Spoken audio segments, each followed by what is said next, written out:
warjaanis baad haysataan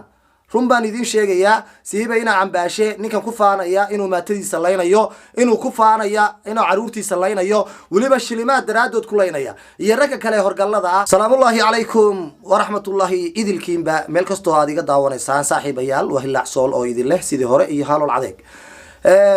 saanu wada ogsoonnahayba waxaa jiray shir wada tashi oo dhulbahanta iyo faqashini dhexdiisa ahaa ama daraawiishba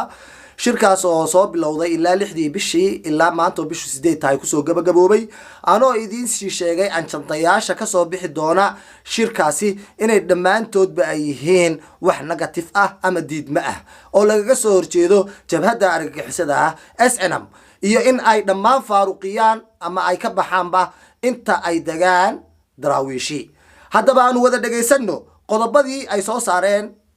guddigii arrinka qaban qaabinaya insha Allah bal fiidoogan ay la yara daawada in ay ka baxaan ciidamada Soomaaliland ee aan u dhalan deegaanka dhulbahante iyo fiqshini maadaama aysan ku imanin rabitaanka shacabka si loo helo nabadgelyo daris wanaag iyo wada noolaansho warkii shirka waa la furay gudoomiyaha inoo furay kelmadii wacdiga ahaydna waa qaadanay marka insha Allah waxaan inoo akhriyayaa warmurtiyeedkii guddiga ay ka tashiga dhulbahante iyo fiqshini ee gobolka Sool ujeedada warmurtiyeed waxa shir iskugu yimid qaybo ka mid ah simada uqaasha culimada diinka aqoonyahanka dhalinyarada iyo dhammaan qaybaha bulshada ee dhulbahante iyo reer fiqshini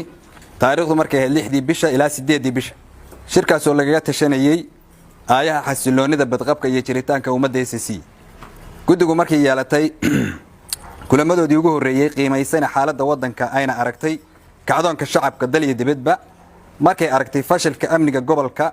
ee ka yimid muddadii Soomaaliland gacanta ku haysay maamulka gobolka markay aragtay dilalka joogtada ah ee xal aan loo haynin markay aragtay tacaadiyada iyo xoogga dheeraadka ah ee istabajooga loo adeegsaday dadka shacabka ah markay aragtay go'doominta iyo ihsaarka ay sameeyeen ciidamada Soomaaliland ee ku hareeraysan magaalada Laascaanood markay aragtay diidmada shacabka ee maamulka Soomaaliland markay aragtay quwadaha iyo ciidamada u dhashay gobolka ee ku soo wajahan magaalada Laascaanood markay aragtay qaxa iyo barakaca sida xawliga uga socda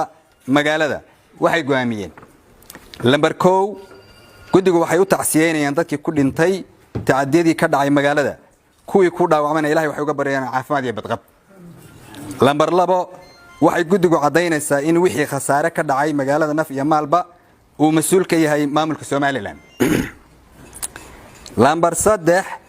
in ay ka baxaan ciidamada Soomaaliland ee aan u dhalan deegaanka dhulbahante iyo fiqshini maadaama aysan ku imanin rabitaanka shacabka si loo helo nabadgelyo daris wanaag iyo wada noolaansho Allahu Akbar lambar 4 waxay raali ahaada lambar 4 in dhulbahante iyo fiqshini loo madax banaaneeyo taladooda lagana joojiyo faragelinta lagu hayo lambar 5 in amniga iyo lambar 4 weeye in dhulbahante iyo fiqshini loo madax banaaneeyo taladooda lagana joojiyo faragelinta lagu hayo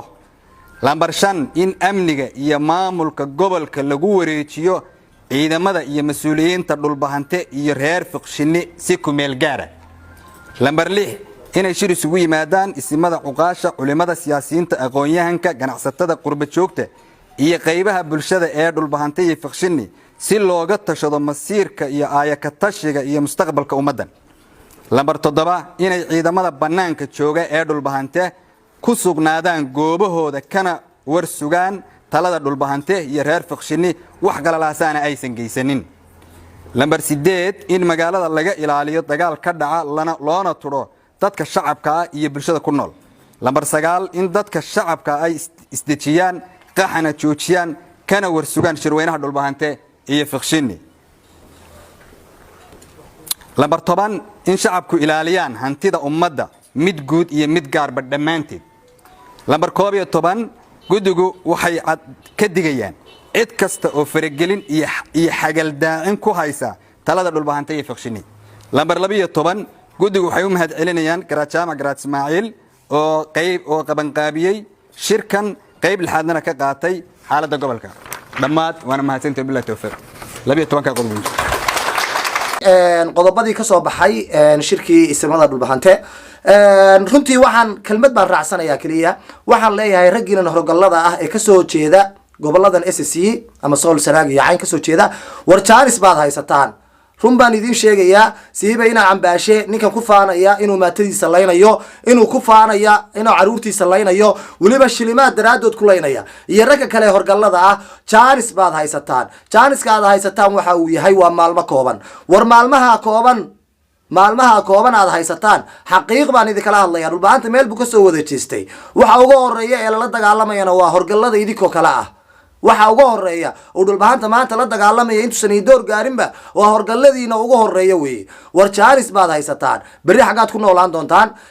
intuusan jaaniskaas maalmaha uusan idin dhaafan qoliyiina horgalada waxaan idin leeyahay xilalkan aad hayshaan iscasila shacabkiina garabkooda ka soo muuqda